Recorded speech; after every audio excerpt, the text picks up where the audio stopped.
I've been singing since I was little. You couldn't play hide and seek with me because it was too easy to find. I'd get bored, start singing and give myself away.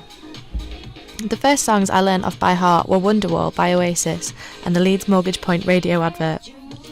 All the way through primary school, my singing heroes were Britney Spears and Christina Aguilera. That makes me cringe. The first performance I did was a version of Hit Me Baby One More Time by Britney Spears in a reception assembly, and to this day I still tell people that I really wanted to be Christina Aguilera. I even made people listen to me sing Beautiful at one of my birthday parties.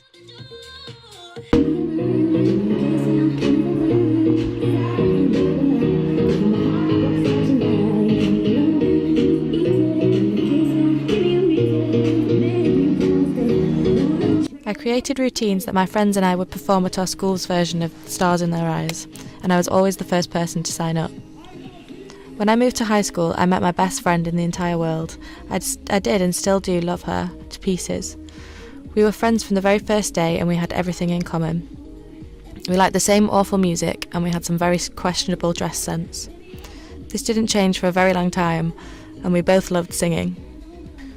When we were 12 or 13, we decided that we'd had enough of the girls at school, the ones that showed every bit of flesh, screamed in the corridors, and wore about 3-inch thick foundation.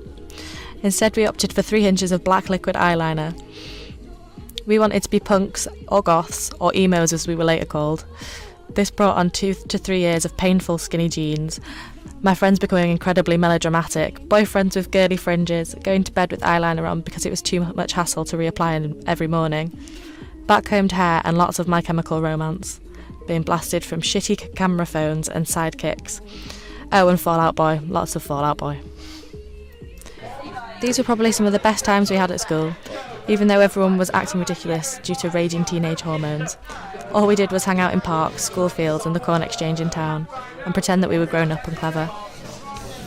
When we'd all grown up slightly and moved into our dreaded GCSE years, things changed, but only slightly. We had become those girls that redid their makeup after every lesson, and my best friend had lost one dickhead of a boyfriend and gained another. All of my friends had boyfriends actually, but I wasn't even bothered about speaking to them. In fact, if I admit it, I was a little bit scared of talking to them. Still am sometimes.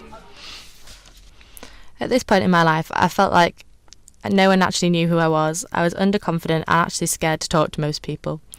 This all started to fall away when I sang the Lauryn Hill version of Killing Me Softly at a Year 10 music concert.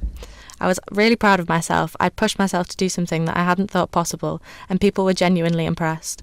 I couldn't actually believe that I was getting compliments, and I didn't know how to take them.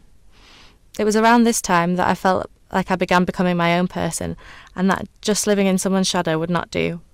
I started to listen to my own music, got my own style, and tried to speak to people more. I had singing lessons and even composed, with the help of a friend, some songs that helped me get the only A-star I have ever achieved.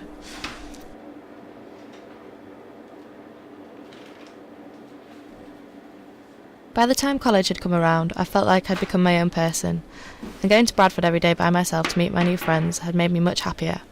However, I still had the awful teenage I'm fat phase to get over. You're 9 stone, you're not fat, but that doesn't stop an 18-year-old from pathetically crying on public transport every day. However, now that I look back on it, I probably just needed a good meal to cheer me up. I remember once having to ring my mum from a bus on the way to my part-time job, in floods of tears because I thought I genuinely hated the way I looked. She suggested that I was just tired because I needed a meal. Over the course of that year, I discovered that it doesn't matter what dress size you are, and it definitely isn't worth worrying about. My life mantra now is, just eat. Los queremos. Creado y regalo de Los Ángeles. Juana's Adicción. About this time, I discovered that I was into punk and ska music. Through the influence of my dad, I found out how much I loved the Specials, and my mum introduced me to the Undertones, Stiff Little Fingers, and many others. I swapped my 60s love for a This Is England style. I got a short haircut, bought some Docs, and wore collared shirts for a majority of the time. I'm yet to fall out of this style, and I've been compared to Miley Cyrus, LaRue, and Lol as a result. I think I prefer Lol out of the three, though. I really loved first year, and I do enjoy uni, but I think not doing anything musical or any singing has taken away my stress release.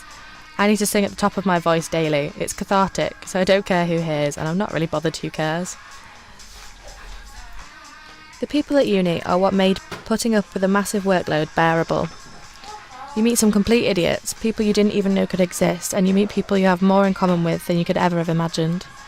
I've met new best friends, people that have made me angry, and then there are people who I've probably never thought about and probably forgotten already.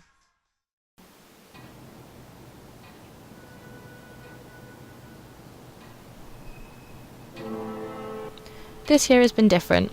I've lost most motivation for my course and have decided that when people are lecturing you on how you can fail rather than succeed, you feel less inclined to try. I've decided that I don't want to be a graphic designer. No course is worth the level of anxiety and grief it has caused me. I'm not going to sacrifice my sanity or being happy just to get a degree. I'll finish my degree and I'll always value it, but I'm going to explore the possibility of a music career, continue with illustration, and maybe even run away and become a cruise ship singer or a cheesy cabaret act for people who have retired and moved to somewhere like the Costa del Sol. There are so many things I could do with my life, and I can't wait to do them.